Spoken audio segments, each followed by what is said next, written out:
Morning, gang. Dr. J, and guess what? It's Tuesday. It's always one of my favorite parts of the week when we talk to the guru, Jamie Hayes, about nutrition tips. Now, over the last, it's 11th week now, I've actually significantly changed what I put on my plate, using a plate, not my hands.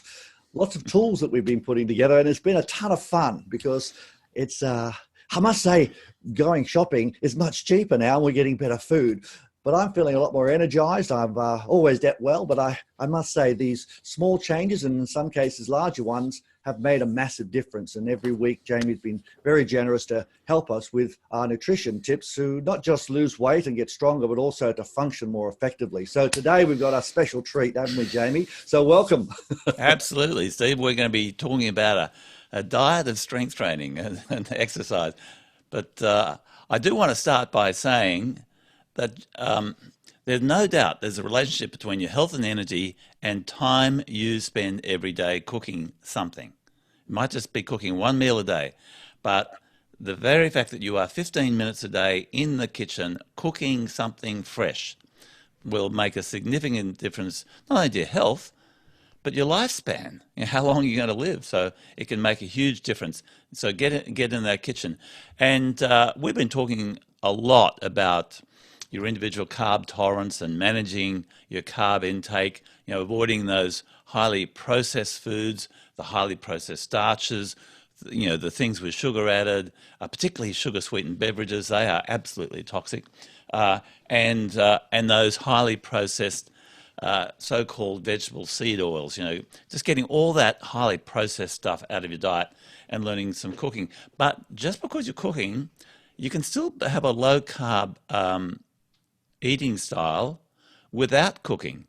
So there are some actually no cooking, low carb meals, and there's plenty of, if somebody says, oh, I don't like cooking, or I haven't got time for cooking, or gee, sometimes you can now buy units that don't even have cooking facilities, or barest minimum, maybe warm-up facilities like a microwave, but there is no stove or cooktop or oven, whatever like that.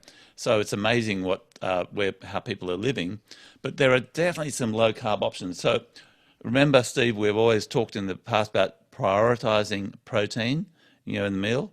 So think, turkey and avo and cheese and things like that. So a lovely plate, based on turkey. Then we might have something, if you're like a fish lover, might be tuna.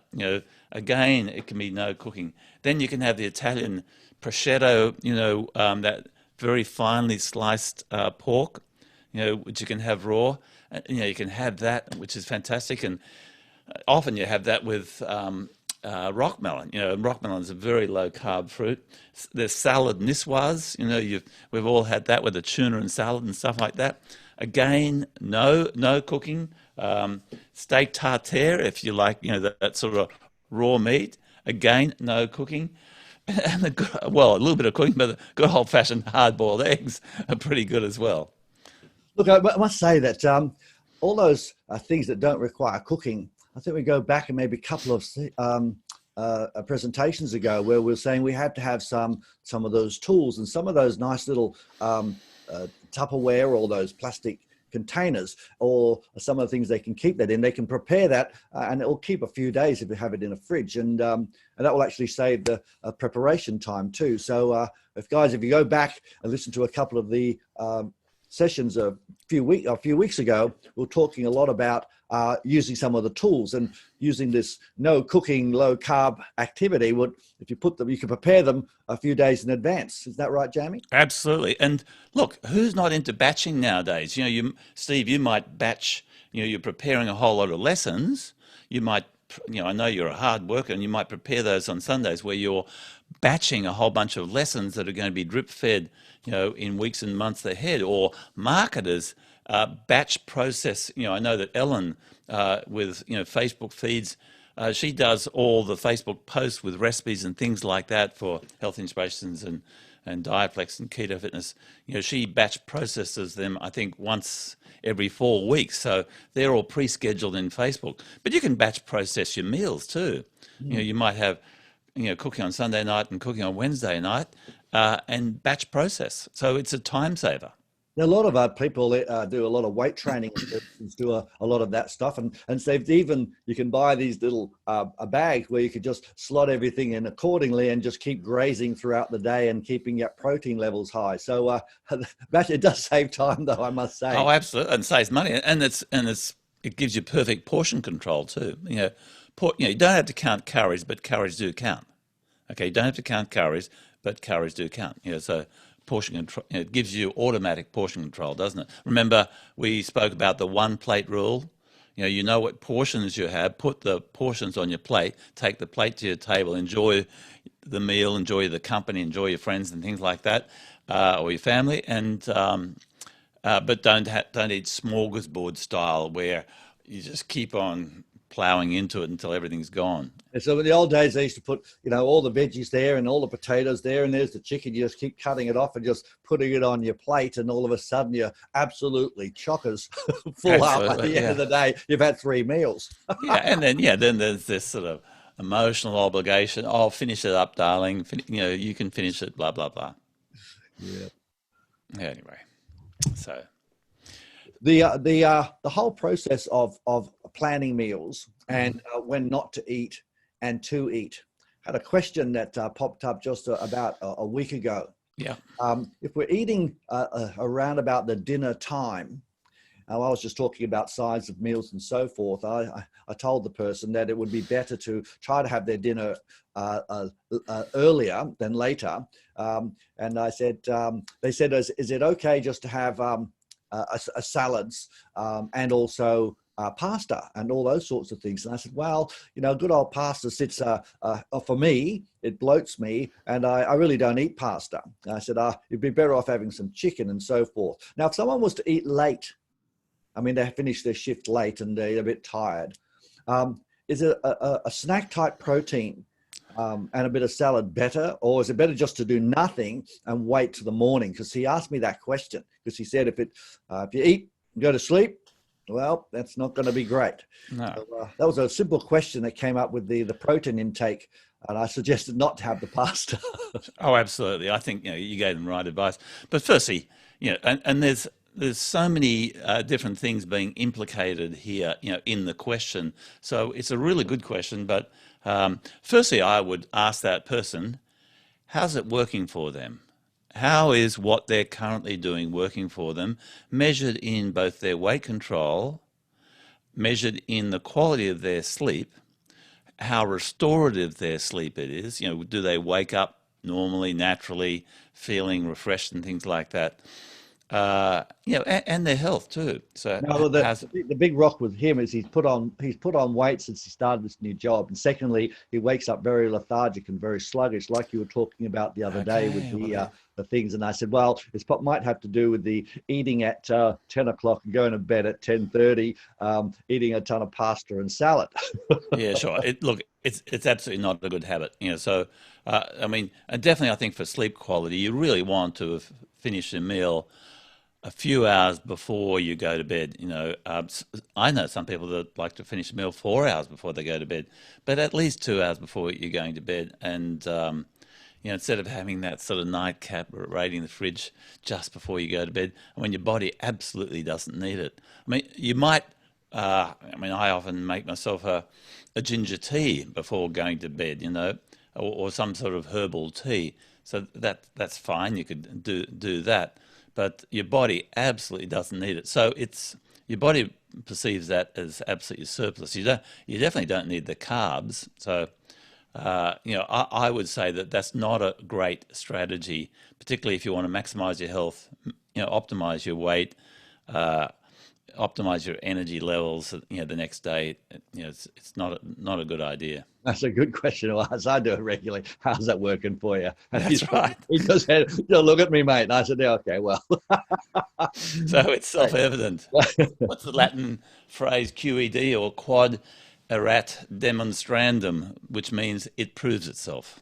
Okay, good. Yeah, I like the answer's proofs in the staring. pudding. The answer is staring him in the mirror, unfortunately. And hopefully, he's married, got a partner. You might, you might ask if that's the case. You might ask his partner, do I snore at night? Mm. and that is a sign of potential sleep apnea where you actually physically stop breathing. So that's not a good thing. That's not very healthy, and because unfortunately some people wake up or don't wake up. They die during sleep with sleep apnea. So that's not a good thing. If you're snoring, not a good thing. Something's not working for you, and they say one of the contributors to that is not being overweight, but having an overweight tongue. So not a good thing at all. And there are apps you can do to measure whether you're stopping sleeping throughout the night and things like that. So there's lots of different, devices and apps for doing that. But I would say to him, it's not working for you. Make a change. Make a change. Remember, we talked about the desert island. Put yourself on that desert island, eat that way. You know, Absolutely. I love the just get the things without labels on it. I mean, it's just so simple. it is. And I was going through Woolies just the other day and just going through all the bits and pieces. And if there's a label on it, get rid of it and just go to the fresh food area. So those things may have been just made Yeah. a huge difference. And I remember you were talking a little bit about when the person goes into a health club. They've just opened, haven't they? And one thing you can not do is go to the fridge and get your Gatorade for your workout in the morning. It's just a way just to quickly turn off. It's I call it the fat switch. It guarantees that for the next 30 or 60 minutes, if you have that Gatorade on the way in, you ain't going to be burning any body fat in that hard workout that you're about to do. Well, that's I've actually shared that with a few people, and they were mortified. So they've now just got their water bottle and waiting till after the workout. So mate, Absolutely. it's spreading everywhere, my friend. So That's good. Now, look, let's segue. I'm glad you mentioned the gym and stuff like that because I'm very interested in anti-aging and not only living longer, but having a longer health span. And in the past, we've also talked about weight management and disease prevention, particularly diabetes. And we've talked about probably one of the most undiagnosed conditions, which is uh, high insulin levels or hyperinsulinemia, and the associated condition, which is insulin resistance. And we've talked about how insulin resistance or pre-diabetes is strongly associated with carrying extra weight around the stomach. And we spoke about the weight to height ratio. If your waist measurement is more than 50% of your height, it is a high likelihood you have insulin resistance. Why isn't this diagnosed? Because it's asymptomatic, one reason, which means, I'm carrying extra weight. Your doctor, you're not going to there, but you don't feel bad about it. Your doctor doesn't raise it because it adds, it just opens a can of worms in a 6 to 10 minute GP appointment. They don't want to burn up any extra time. And there's no drugs that the doctor can give you for it that's going to be effective. There is one that perhaps has a slight increase of increasing insulin sensitivity called metformin, but apart from that, the only thing that you can do for that is by changing your diet to one that reduces your carbohydrate load, and potentially there's one other strategy, well, which is strength training and interval training. And the best place to do that is in a gym where you're guided. And Steve, I know it's slightly outside the nutrition, but if it's okay with you, I'd love to talk to you about that huge vitamin pill, that wellness, that anti-aging pill called strength training. I'd love you to because it dovetails perfectly into nutrition because we've got to move our bodies. And with the circumstance of the world's been at the moment, people have been getting out using their bikes and so forth. However, and it is a big however, they're still cocooning and they're still not getting out as much. Now, there are some that do. Now, some people say, oh, I'm doing a lot of exercise. But, just this week, since Saturday, the gyms have been flooded with people and they're wanting to get back into some sort of movement. And I think it's a real good reminder for people to start using weight-bearing exercise, not just cardio, and you can do both. I mean, interval training, HIIT training does combine all of those aspects. So I'd love you to talk about that and combine it with the nutrition. Perfect. Oh, thanks, Steve. And because there's so much focus on fat and weight, carrying too much weight, but what's hidden is whether we're carrying too little muscle. Because remember, muscles do a whole bunch of things. Firstly, we would be, if Steve, if you didn't have muscles sitting up, you would be slumping in your chair because you'd just be a bag of bones, you know. You wouldn't be moving. Your head would fall to the side if you didn't have muscles in your neck. So we've all got males and females, we've all got muscles, and they are the sugar sinks of the body. They help us stabilize our blood sugar. They store sugar as glycogen in the presence of water. So they are involved in that whole metabolic health issue. But they're also involved in biomechanical health, you know, which is the ability to move our bodies, to lift our bodies, to go up the stairs, you know, pick up a parcel, carry bags, all that sort of stuff. And muscles work on a use it or lose it principle. One thing I can tell you, you know, virtually everybody watching this, including you and me, Steve, we earn our living from our neck up. So, you know, we are information workers. You're an educator. And so you're sharing information, guiding people, talking to people on Zoom. Even tradies today, they earn their living from the neck up because they're using power tools for everything that they do. It's a press button tradie. You know, sure they're doing, you know, they're carrying, you know, materials and things like that. So that's strength. But just if anybody's renovated, you know, like a Federation cottage or something like that, a lot of those beams were in hardwood and they were sawed by hand, you know, and hammering a nail into the hardwood. That would have been very tough stuff, very, very tough. And you know, if you've, you know, farmers who, you know, fixing fences, and you know, you go to shake their hand and they virtually crush their hand. You know? So very, very tough people. And but nowadays, most of us are now living from our neck up, and the use or lose it principle. So the question is, what is the antidote to this loss of muscle mass and loss of muscle strength? And with that is also a decline in metabolism. People think, gee, I'm eating the same, but I'm still putting on weight. Well, muscles burn more calories than fat, you know, just a little bit more. And so if we're losing muscle, our metabolism will be slowing down. It's not aging that's slowing our metabolism, but it's years and years of not using our muscles. Our mothers used to have, instead of push button windows on their car, they'd have wind up windows. I remember my mother even doing the laundry, you know, where she'd put the clothes in a boiler and run it through a hand grinder to get the water out of it, you know. So they use their muscles. So, but nowadays, you know, we just don't, we're denied that opportunity. As a matter of fact, when I pick up, you know, sometimes in some of the stores, they say, "Oh, can I carry that to your car?" I look at them in horror and say, and deny me the exercise? You're kidding. I'm going to carry this myself. So Hey, thank typical. you anyway. Jamie would say that would be terrific. But it's interesting you put that into perspective, Jamie, because we're always looking at ways to do things easier. Look, we watch TV, for goodness sake, and we don't even get up anymore and change the channel.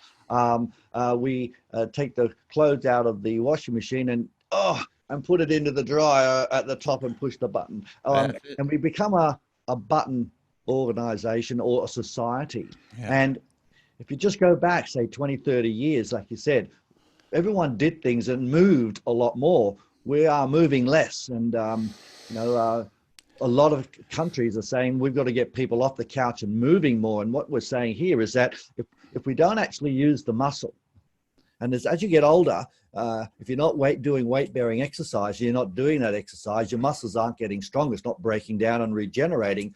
And what you're saying here is, if I get it right, if we don't continue to strengthen the muscle, which burns off more calories, then there's the probability or possibility of putting on weight, and that's going to go into visceral fat and so forth, and let's say reduce your lifespan.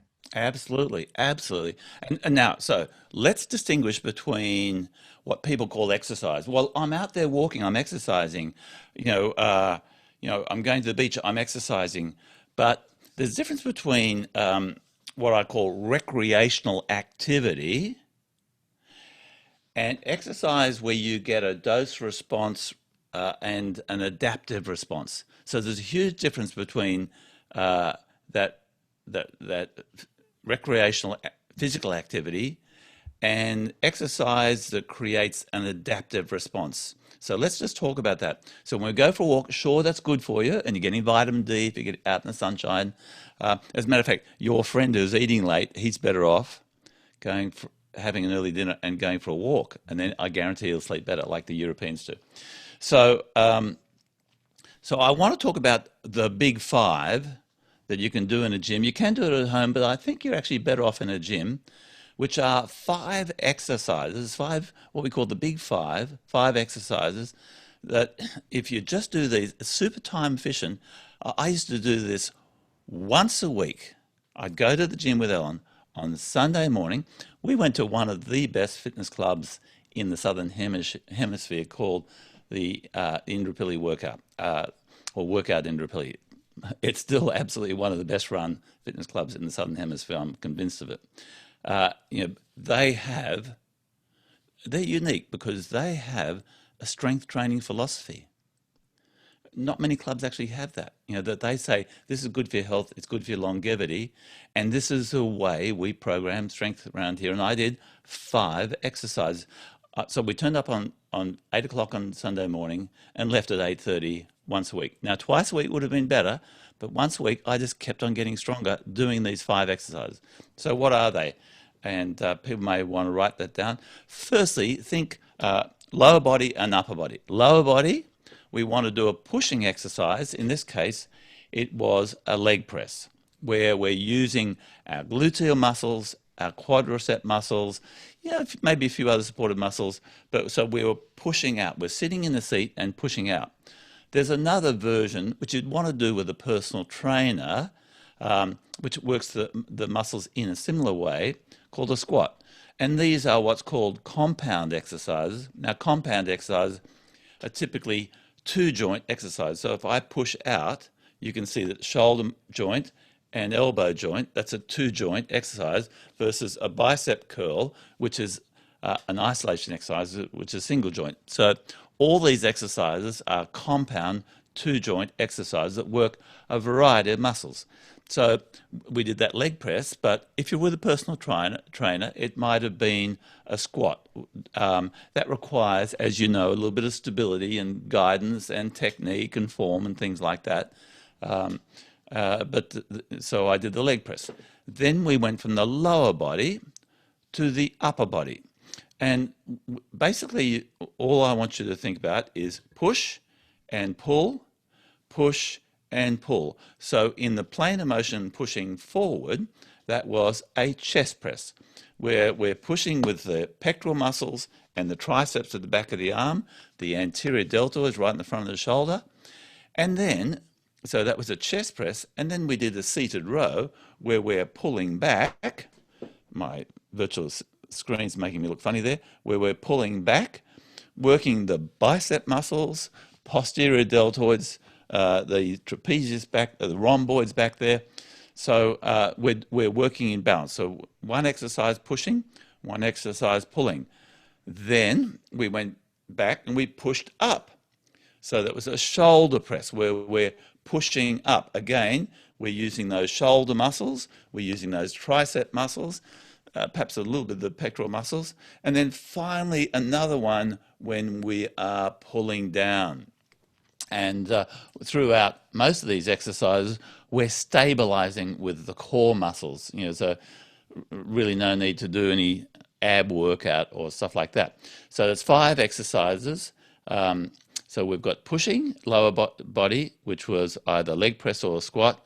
We've got the bench press for pushing upper body.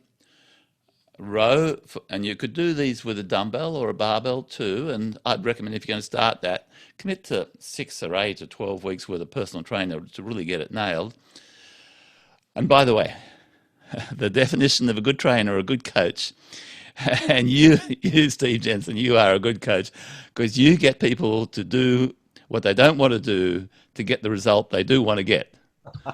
Okay, so a good coach gets you to do what you don't want to do to get the result you do want to get. Would you agree with that? I totally agree with it. It's like, do your practice, do it regularly, do accountability. Oh, I hate it, That's but I it. love the result. That's right. So if you want that result, coaching can make a significant difference. So and so that they are the exercises. I just Uh, want to just yeah. make sure we're right here. So we got five. And they're pretty much push, pull, push, pull. Now on the fifth one, is that a push or a pull? Oh, I just pull. So the lower body was push only. It's pretty difficult to do pulling exercise. Of course, you could do something like a leg curl, but in life we just don't do that in life. We don't walk around sort of doing leg curls and stuff like that. So, and I learnt that from our dear friends Kerry and Rowena. So, and good on them. So, or hello if you're watching. Oh, they'll be watching. They'll be Yeah, up. great. Anyway, so just pushing with the legs, and we are just breathing normally. We're not forcing any breathing. Then we're pushing with the arms with the chest press. We're pulling with a row. It might be a supported seated row. There's two different types. Then we're pushing with the shoulder press, and then we're pulling with the pull down or that pull down. Now, there are body weight versions of that. Some people do body weight squats. Advanced people will do what's called a pistol squat, which is one leg at a time. Just remarkable. And then, or you can, and good old fashioned push ups. Remember pushing up, Mhm. same, and we're using the core stability. And then you can do chin ups. And I love doing chin ups every time I take the rubbish down to the garbage cage in our apartment. There's a bar there, so I can do my chin ups in the morning. So they are the five exercises working different planes of motion, and that's going to cover pretty well, I don't know, 80, 90% of your big muscles, of your main muscles. So it's going to really stimulate metabolism. But the question now is, how much weight do we use? How many reps do we do? How many sets? All this sort of complicated stuff. And I really would like to share a formula to make this super simple. Now, just to get a little technical on everybody, our muscles have three energy systems. And think of the first energy system is like an everyday battery. It's called the ATP. So if I move my muscle like that, where did the energy come from? It was like a stored battery in my muscles. It's called the ATP energy system for the quick, sharp bang. Then there's another one. We all know if we grab a parcel or something heavy and we're carrying it, for a few minutes and our muscles start getting sore, I call that the manufactured energy system, which is called the lactic acid energy system. Now, neither of these really require, make you breathe that heavily. They don't require much oxygen, so they are anaerobic. Now, that it's called a manufactured energy system, or I call it the manufactured energy system, because a byproduct of the muscle creating that energy to sustain that activity is an accumulation of a natural substance called lactic acid in the muscle, which gives you a sensation of soreness. It's not tearing in muscles or anything like that. And then finally, we've got the delivered energy system, which is the aerobic energy system, where the heart and lungs are delivering oxygen-rich blood to the working muscles, such as walking up the stairs, going for a run, rowing, swimming, stuff like that.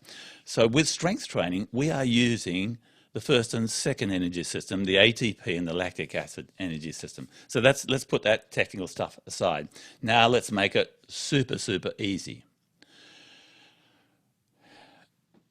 Let's assume, even though we're all different and we've got different adaptive response, let's say we get the ideal strength adaptation stimulus. Think SAS soldiers, SAS, the soldiers, they're pretty strong guys and girls. We get the ideal strength adaptation stimulus by getting to a point where you can no longer move the muscles somewhere between 60 and 90 seconds. So the formula is really as simple as this. When choosing a weight, choose a weight that's not heavy enough but light enough that you can keep it going for 60 seconds, but heavy enough that you can't keep it going for 90 seconds or 100 seconds. So let's make this an example. Let's say I'm doing a chest press and I choose 200 pounds. And remember, muscles can't count reps. There's no LED or digital dial saying 8, 9 reps. All muscles understand is how much tension you're putting them under by how much weight you're choosing, how long you're keeping your muscles under tension, and the degree of overload stimulus you get to at that very last repetition. Okay, so they can't count reps. So it's pretty simple. This is pretty simple stuff. So choose a weight that's light enough that you can keep it going for at least 60 seconds, nice and slowly, and you'll never hurt your joints that way. Okay, nice and we'll talk about that a little bit later. Choose a weight that's light enough you can keep it going for 60 seconds. So with, let's say, 200 pounds, and let's say I keep it going, and I get to 60 seconds, and I'm really struggling, and I get to 70 seconds, breathing, and slowly lower it down, and I can't do another one. I'm getting to a point of what's called MMF, momentary muscular failure. I just can't do another one with good form without stressing myself. So let's say I got to 70 seconds, and I came back for a second workout. So in the next 24, 48 hours, your body goes into recovery. But after about 48 hours, your body says to you something. It says, Steve, are you serious about this? If you are, I'm going to have to adapt and over-recover. And so muscles actually don't get strong lifting weights. That sounds like a contrary statement for a gym owner to say. They actually get strong in the 48, 72 hours after you've lifted the weights as a direct result of the effort you made, or the overload stimulus you gave your muscles from the effort you made from the very last rep. So as we get to be growing and getting stronger in our sleep. So at the end of the day, if we're not getting great sleep and we're not getting nutrition, we're not going to be able to recover. So the stimulus, and by the way, when we use all those calories to break down the muscle or get it ready to recover, we get home and have that sleep, have good food in there, and guess what? We can go a little bit stronger afterwards. So they do dovetail together with that progressive overload, don't they? And look, I always send my regards to your mother Joan, but my mother June had the same, names both started with a J. At 76, after she'd recovered from falling over and breaking her wrist, chasing after kids in the park, she went and joined our gym at Bondi Beach. And we had a trainer take her through these big 5 exercises. And she did them slowly, as much as she could endure, just going slowly. And in 6 months, she doubled her strength in all exercises. In some, she tripled her strength. And with her lower body exercises, she quadrupled her strength. That's incredible. Now, that's starting at 76. So if she can do it, starting at 76, you, whoever's watching this, can do it too. So now, when we get to, let's say, I've got my 200 pounds bench press, and I got to 70 seconds, and I came back 2 days later, my next workout.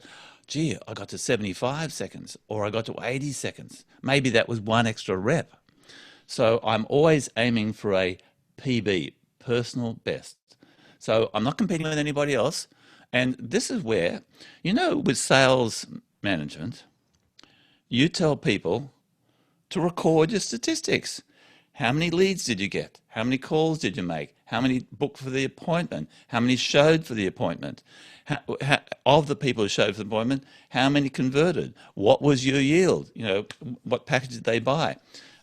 So you're always aiming for a PB. You're looking for your weakest point.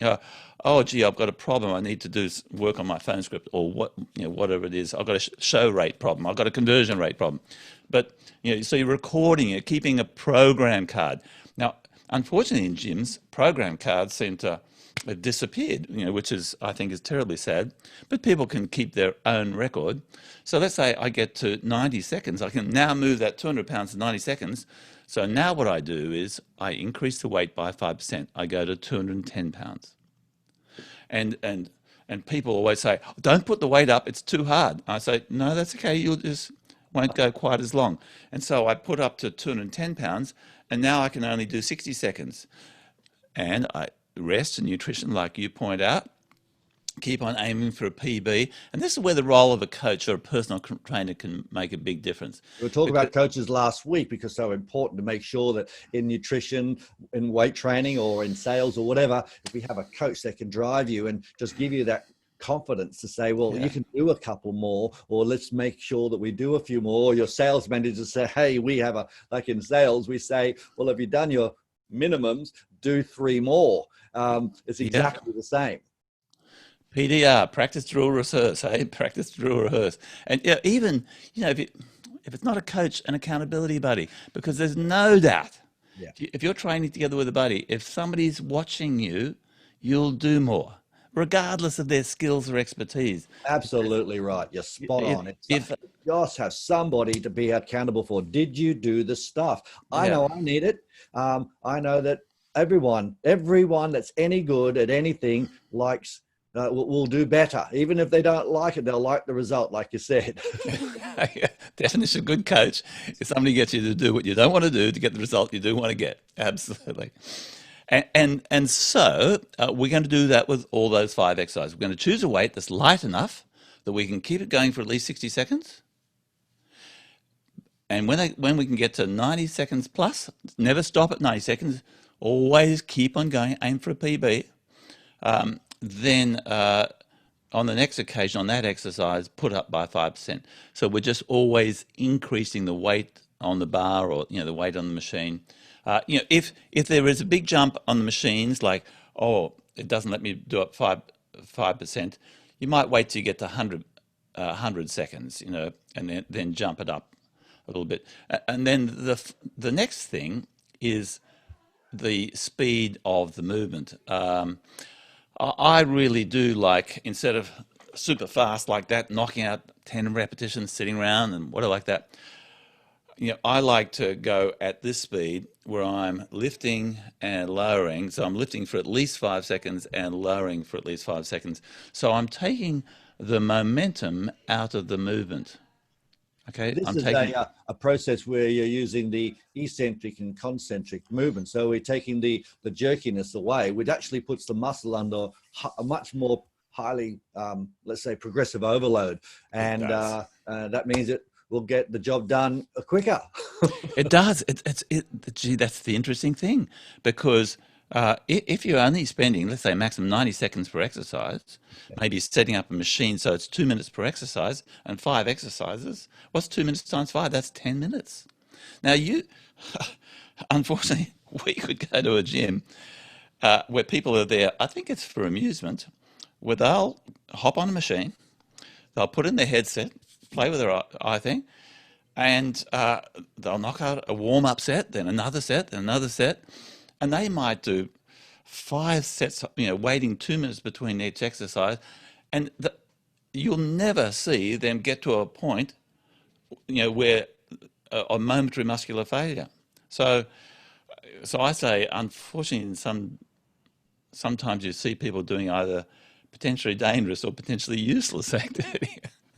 Well, that's So where you come down to having a trainer. And back in my definitely, days when we were training in our clubs and so forth, I used to love spending a bit of time with my buddy going through and having someone to spot me. So if I went to the progressive overload and we go to those final reps and they then helped you with your push and then almost and start pushing and then you resisted them coming down and then they took it off your chest because it was that's right. so forth. Those are the days where you had that buddy, and our personal trainers can do that for people too. You have that coach that will take you to that, let's say, PB and 1. So they'll take the weight off you a little bit, or help you do your chin up a little bit. And that takes you into that progressive Yeah, overload, which is really important. yeah. So it can make a significant difference, and you can do this from home, but not many people are motivated or disciplined enough to Yeah. do those 4 exercises, those 5 exercises, to the point where they're going to get the ideal stimulus. Because imagine going to the doctor, and you've got some ailment. The doctor says, "Oh, "Well, take this." And the doctor, and the doctor, you ask the doctor, Oh, but you didn't write down how many I've got to take. You said, oh, well, you'll figure it out. Just take anything. As long as you're taking it. Doesn't matter if you take it 5 times a day or 100 mils or 200 mils or 500 mils. Gee, the dose becomes the poison, so the medicine becomes a poison.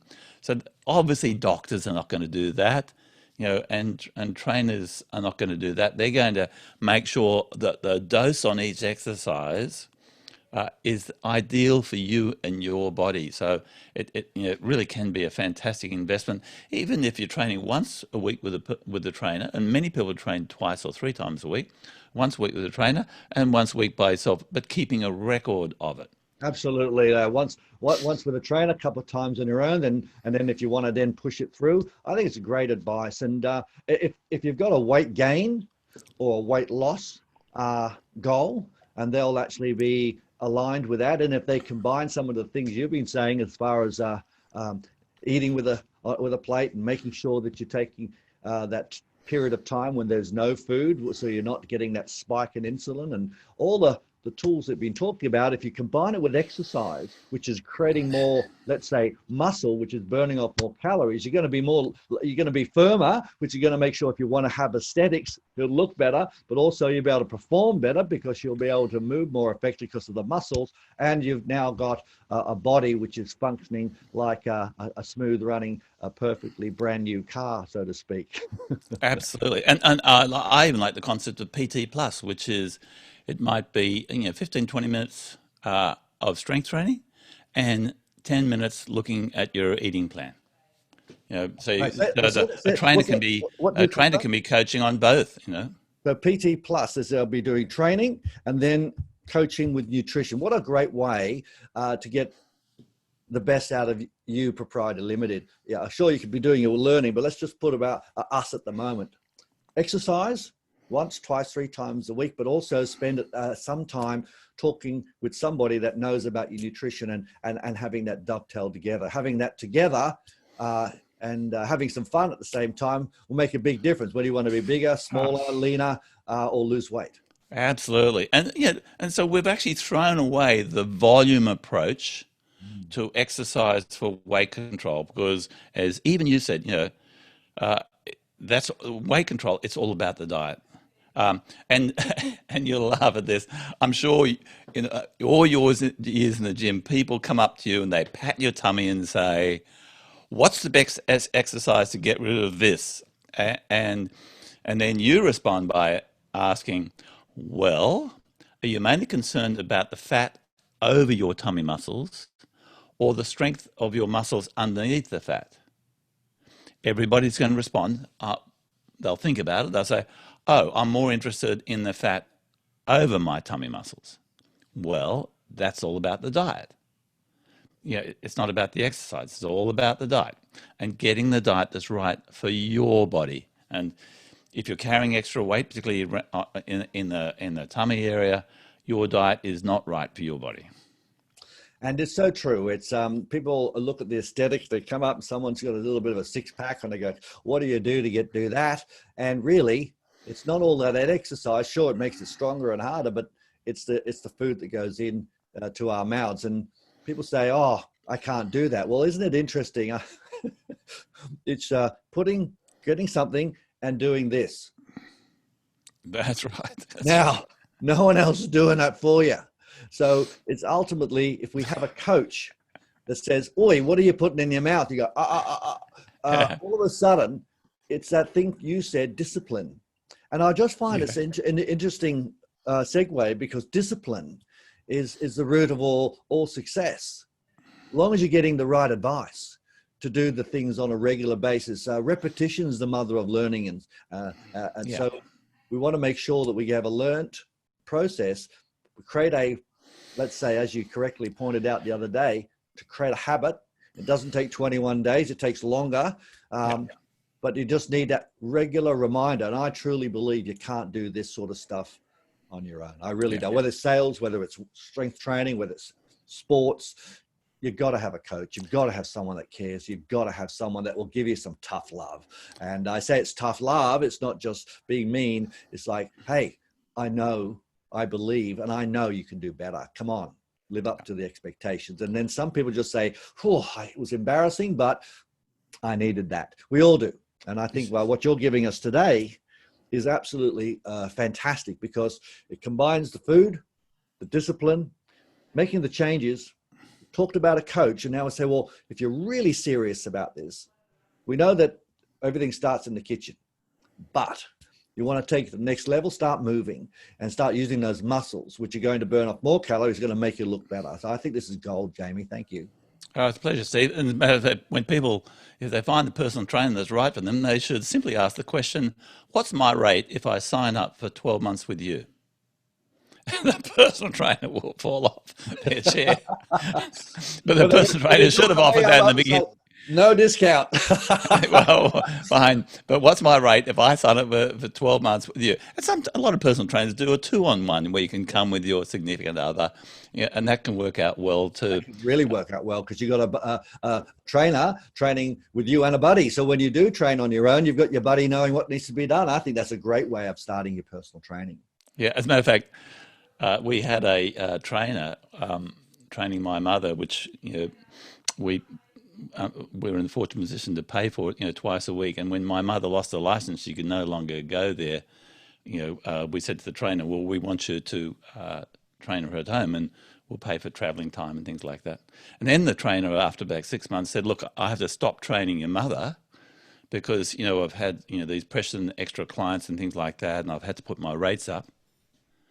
And I had to do some business coaching with that trainer. I said, listen, how much do you want to earn this year in total, the total taxable income? How many weeks do you want to work? And she said 48 weeks. Okay, we're going to divide that by 48 weeks. And then I said, how many hours per week will you be available to work? I think she said like 30 hours per week. And I said, great, we're going to divide that by 30. That's the new rate you are going to be charging to come and train my mother. We'll pay that rate. So don't you think about the fact that you've got to put up your rates are going to stop you training my mother. You ain't going to stop. Well, is that interesting? I hope everyone's listening to what you've just said. You find someone that's good, that really understands you, and you're working with them, and then they maybe say, well, look, I really can't do it. It's not worth my while or whatever. But you actually went out of your way to get someone that really knew what they were doing to stay there because you had massive value. And I think it's fascinating to hear people talking about a value equation. And when you value something, the cost is sort of a less significant. And nothing to do with anything. Yeah. So I think it's PT Plus that you spoke about. And now with DietFlex, you guys, and also with Healthy Inspirations. And by the way, guys, for those of you that don't know, Jamie is iconic in the health and fitness industry, has been doing it for decades and decades. And what he's sharing with you today is not just something out of a textbook, something that he's actually had his own health club chains, plural.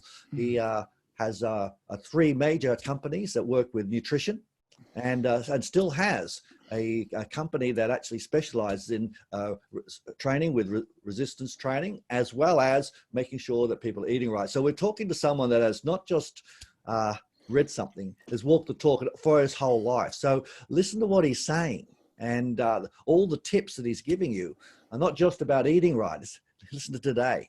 I think, Jamie, what you're saying to people is find people that care, get a coach, personal trainer, group personal training, make sure you're moving, work the muscles, and do the food as well. I got it right?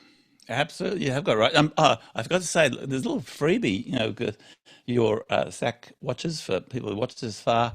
If they go to dietflex.com.au/SAC, Sales Authority. Say that again slowly. DietFlex, yeah, DietFlex. DietFlex.com.au/SAC.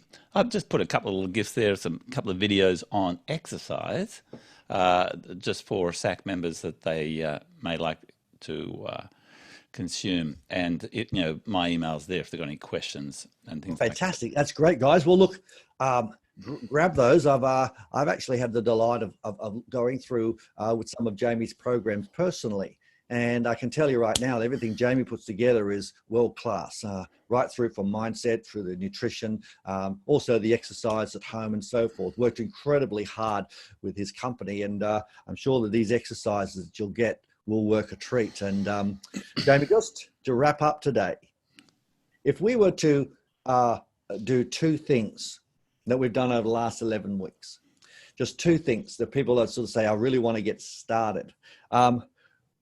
It would be something for the, let's say the kitchen. And from what I'm getting today and over the last few weeks, it's something to do with movement. What would the two things be? Prioritize protein. Yep. Lift something heavy. Love it. Jamie, absolutely fantastic. I really appreciate your time. And it's just so valuable for everybody, not just in their body, but also gets them to function more effectively. Thanks. I really appreciate it. Thank you. It's absolutely my pleasure, Steve, and all the best to all the SAC members. Terrific. Hey, gang, how good was that?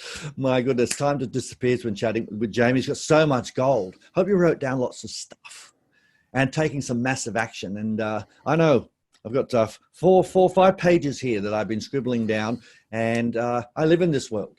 And I can assure you, when you just hear it a number of times over and over again, like, don't listen to this once, listen to it a couple of times, stop it, take a few notes, reach out to Jamie, get on to Dietflex if you need to have some help with that. Keto Fitness is absolutely fantastic, all done for you. Or if you're a lady, and I think some men also can go to Healthy Inspirations, which have coaches and all the equipment. Guys, it's a one-stop shop for all stuff. Steve, just one thing. I'd definitely like to pay a tribute to a mentor of mine who taught me so much about strength training today, Michael Burke, the founder of the Indrapilli workout. So, Mike, thanks. Yeah, he's a great man, Michael. And also his son. God bless him. Yes, absolutely. Well, Jamie, thanks a lot, guys.